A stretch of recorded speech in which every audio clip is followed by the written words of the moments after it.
valor ela tem.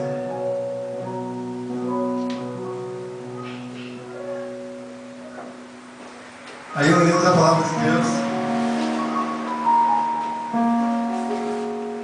que nós não vemos para ser servidos, e sim para servir. E muitas vezes, quando um cristão assume em si que Cristo está nele, muitas vezes no dia a dia, muitas vezes no passar dos anos, né?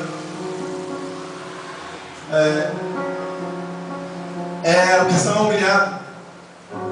Em outros países, o cristão é humilhado.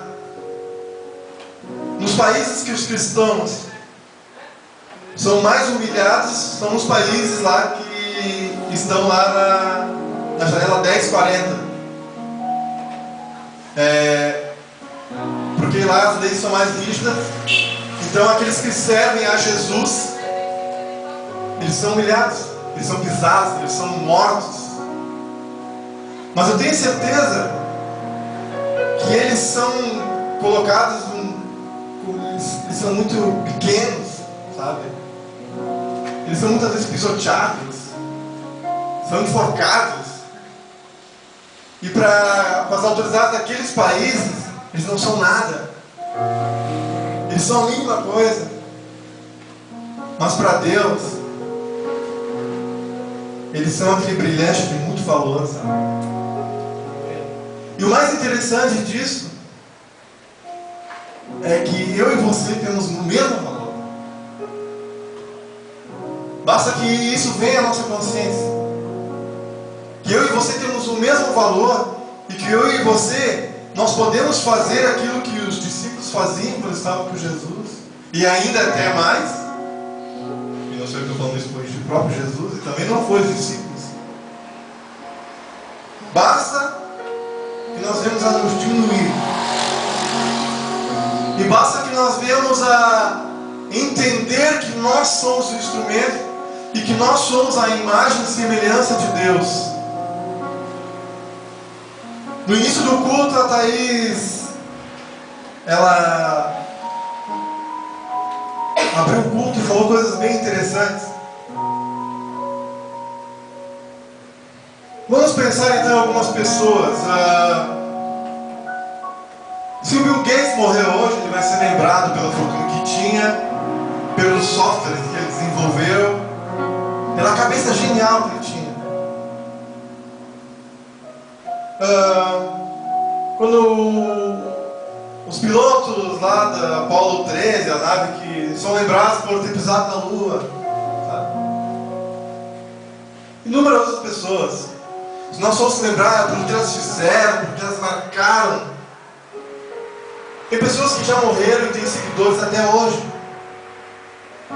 Teve o caso do Saddam Hussein, que derrubaram lá, promoveu aquela guerra toda, então ele mesmo. Aquele homem, ele fez história negativa, mas ele fez história. E ele foi morto. E até hoje ele tem seguidores. Ele deixou exemplos para ser seguidos. E tem pessoas que seguem seus exemplos negativos até hoje. E o que eu e você vamos deixar de exemplos para outra geração que está vindo aí, para os nossos netos ou nossos filhos. Vão lembrar do Xande, vão falar, o Xande sempre é citado porque ele está aqui na frente, né? Eu pensei até lá atrás, o Xande, o Xande foi o cara aquele que... Sabe? Quem foi o Xande? O Xande. O Xande, meu Deus. O Xande foi o cara aquele que evangelizou o meu avô, sabe? Que evangelizou o meu pai, que hoje fundou essa igreja aqui. Sabe essas? Quem foi o pastor Caio? O pastor Velho foi aqueles que deram início lá do ano, não sei e tal, aquela igreja ali. Que eles evangelizaram meus avós. Sabe? O que você está fazendo para que as outras gerações venham lembrar de você. Talvez você esteja fazendo coisas negativas, talvez o seu pensamento esteja voando, mas eu tenho para dizer aqui para vocês que Jesus, Ele está sempre pronto para perdoar nós os nossos pecados. Que nem nós mesmos, nós temos o direito de julgarmos a nós mesmos. Quantas pessoas conhecendo o Evangelho, frequentando igreja, indo lá, ouvindo palestras, ouvindo pregações, mas não conseguem se perdoar a si mesmo. Por algo ou alguma coisa que fez, não conseguiu sentir dentro de si a liberdade que Jesus deu para ela. Ainda vive o tempo da escravidão. Mas como hoje não existem escravos, irmão, no mundo espiritual existem muitos escravos, irmãos. Existem muitos escravos no dia de hoje. Irmãos, tempos atrás, eu não me aprofundei muito nesse estudo. Eu sei que a cada 7 anos eram liberados escravos, como forma de perdão das dívidas, tal. Que era o ano do jubileu. Estou certo, Marcelo? Estou certo, Fernando? Então, muitas pessoas esperavam pelo ano do jubileu. Por que hoje por aí é pregado que nós vivemos hoje o ano do jubileu? Porque quem nos libertou da escravidão, irmãos, não foi homens, foi Jesus. Nós hoje, nós vivemos aquele ano que os escravos eram libertos. A cada 7 anos, se não me engano, eles eram libertos. Só que nós vivemos o ano do jubileu hoje, porque Jesus nos libertou da escravidão. Nós vivemos o jubileu, o melhor jubileu. No momento que nós entendemos que Jesus, Ele nos libertou do pecado, e que nós somos livres em Jesus, para nós fazermos o que nós quisermos. Porém, algumas coisas convêm, outras não. Como dizia o apóstolo Paulo. Mas brilhar ou não brilhar, eis a questão. Satanás, ele se aproveita de muitas situações dentro dos nossos problemas, dentro do problema da nossa casa. E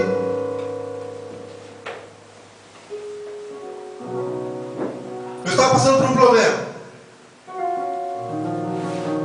Ah, mas hoje você não passa por problema, passa por o meu problema.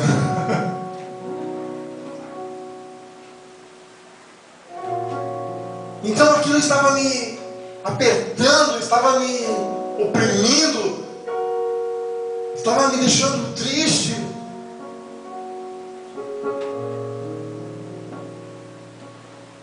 Mas aí eu me lembrei, será que eu tenho tido paciência na espera?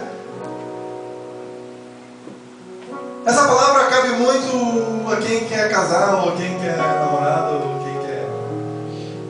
Será que nós temos tido paciência na espera? Mas é claro que nós podemos aplicar isso em muitas situações da nossa vida. Irmão, a paciência na espera nos leva à vitória, claro, junto com outras coisas. Mas a paciência na espera, irmãos, é tão importante. É algo tão importante, irmãos, porque a paciência na espera nos leva a não tomar atitudes precipitadas.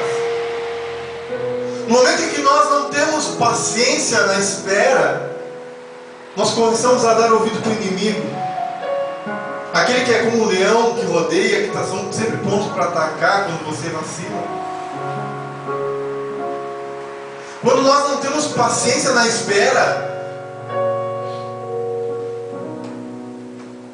e quando nós não conhecemos a palavra, fica pior ainda. O inimigo começa a te perturbar de uma forma que eu tive a experiência disso, irmãos.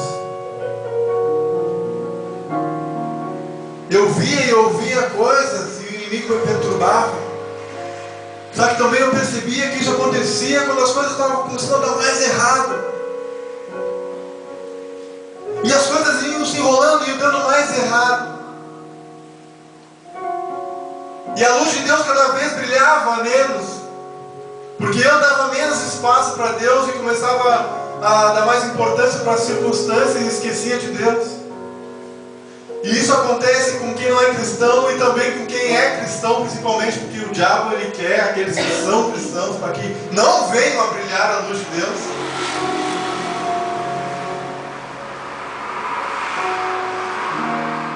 Mas aquele dia eu percebi e eu recordei do que eu já sabia, que Deus tinha um sonho para a minha vida, e que Deus tem um sonho para a minha vida, e que Deus tem um sonho para a tua vida. Irmão, Deus, Ele tem um sonho para a tua vida. Para os que são mais jovens, Deus tem um sonho para a tua vida. Basta que você ouça a Deus. Basta que você veja a Deus, como eu vi aquele passarinho. Passarinho dentro do bico da boca do outro. Pelas atitudes que você fizer aqui em vida, é que você vai ser lembrado lá na frente. Ah, mas eu faço 100 coisas certas e faço uma errada e em cima daqui. Exato, é assim, irmãos. Irmãos, nós queremos aquilo que não vemos. Então, se você não vê, você tem que ter mais paciência ainda. Tá certo? É isso aí. Não está errado. Você crê naquilo que você não vê. É necessário termos paciência na espera. Mas o fruto do Espírito é o amor, a alegria, a paz, a paciência,